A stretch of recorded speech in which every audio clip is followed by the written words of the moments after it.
If you're tired, numb, and wondering why life feels so empty, I've been there. I'm gonna show you 5 hidden truths that gave me peace. Start applying these truths in your everyday life and watch how your perspective changes. Now, all of these are game changers, but the 4th one is what really made me start to question everything I knew about myself. Truth number 1 is all men die, but few men ever truly live. Most people don't live, they don't try, they don't even ever look up. They just exist. Wake up, scroll, go to a job that they hate, and when people ask them how they're doing, just straight up lie. Then they go to bed wishing for more, wake up and do it all over again. And you know what's wild? We think that this numbness is normal, but normal is not the same as alive. Living is not about smiling more or chasing hype or pretending everything is fine. It's about being real. Real with your time, real with your values, and real when no one else is watching. You and I were not just made to survive. We were made to feel the highs and the lows. We were made to choose our path, and we were made to build our destiny. And yeah, it's hard, but nothing will break you like living a life that doesn't mean shit to you. Ask yourself this: if someone followed me around with a camera today and showed me what they recorded, would I be proud of what I saw, what I made of the day that I was supposed to live? If not, then just do one thing, something that proves you're not just on autopilot. Say that one thing you've been holding inside, that thing you keep researching. Start living through the version of you that actually gives a damn. Because that's what living looks like. Not perfect, but honest, present, and in motion. That moment right there, when I finally did something to prove I wasn't just sleepwalking through life. That was the pulse I needed to show myself what it is to be present in this moment. And honestly, that was the first one I had felt in years. And you know why? Because I was fucking terrified, but I did it anyway.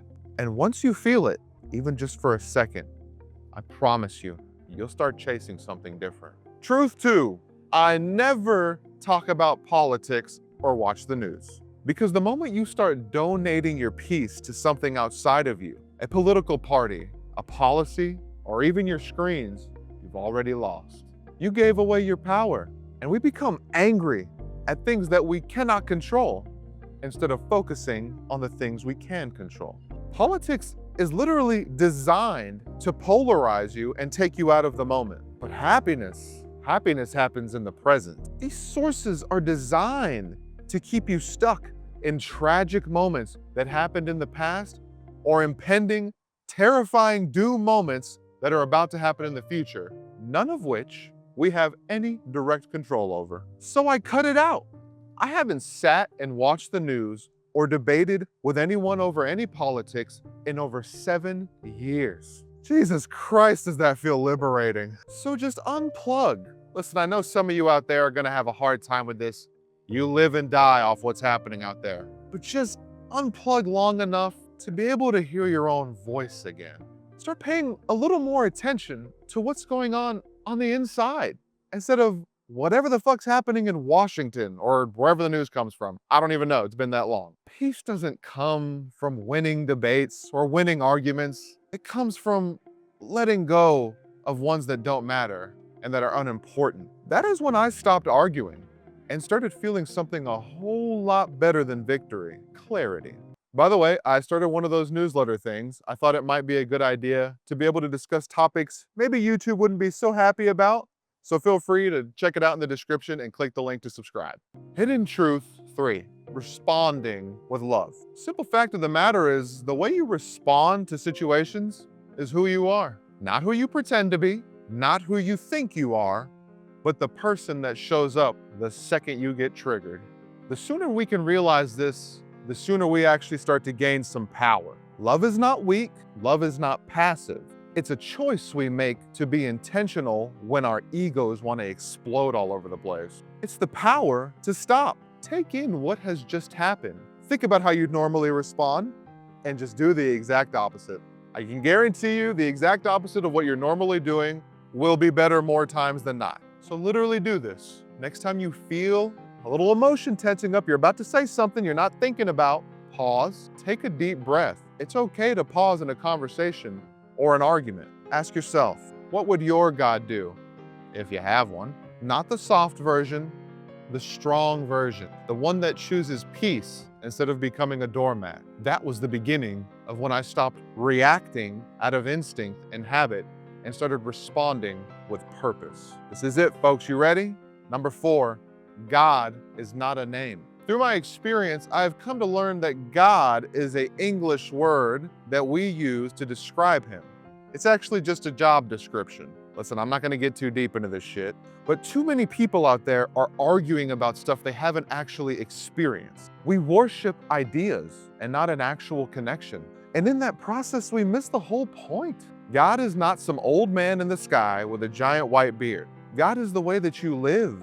It's how you treat people. It's how you move. It's what you're putting out into the world. Once we can start understanding that God is a state of mind, not some deity in the sky guarding some gated kingdom, only then can we even begin to understand what it means to be right here where happiness is. Right here, right now is where heaven is. There's no need to wait. My mentor always tells me this. All those people waiting to get into heaven, they're just in the way. So let go of the noise. Stop trying to prove your beliefs and begin to embody your beliefs. Only then does it start to become faith and start becoming the only representation of your God that anyone might ever see.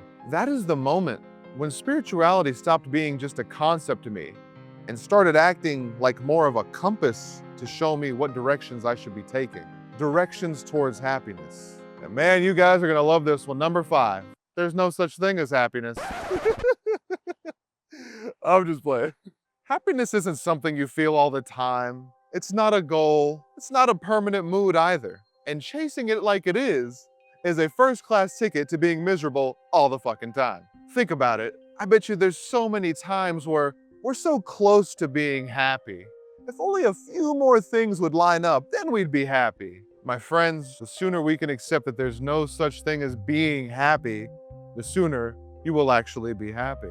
Allow me to explain. We don't need a reason to be happy. We have the privilege of standing right here, right now, 2 feet in the ground.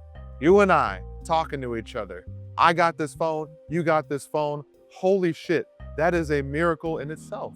This comes from one of my favorite books of all time, Peaceful Warrior. The mentor Socrates in there says, every one of us is born with a terminal illness. It's called being born. So you better be happy now without a reason. So after reading that, I truly started taking just 10 minutes in the morning when I sat up to acknowledge the fact that I was alive. That's it. There's no magical prayers, no spells. Say thank you to your higher power and start moving like you mean it. Oh, too many of us just hop up, probably get straight on your phone is the first thing that you do. Maybe you're even doing something good like going straight to the gym. I used to just hop up and take a shit right when I got up. Just stop, 10 minutes is all you need. We're here, people. What a blessing. If you feel like you're stuck, but can't seem to figure out what's wrong, here's the secret framework that I use to rewire my subconscious and take back control. Later.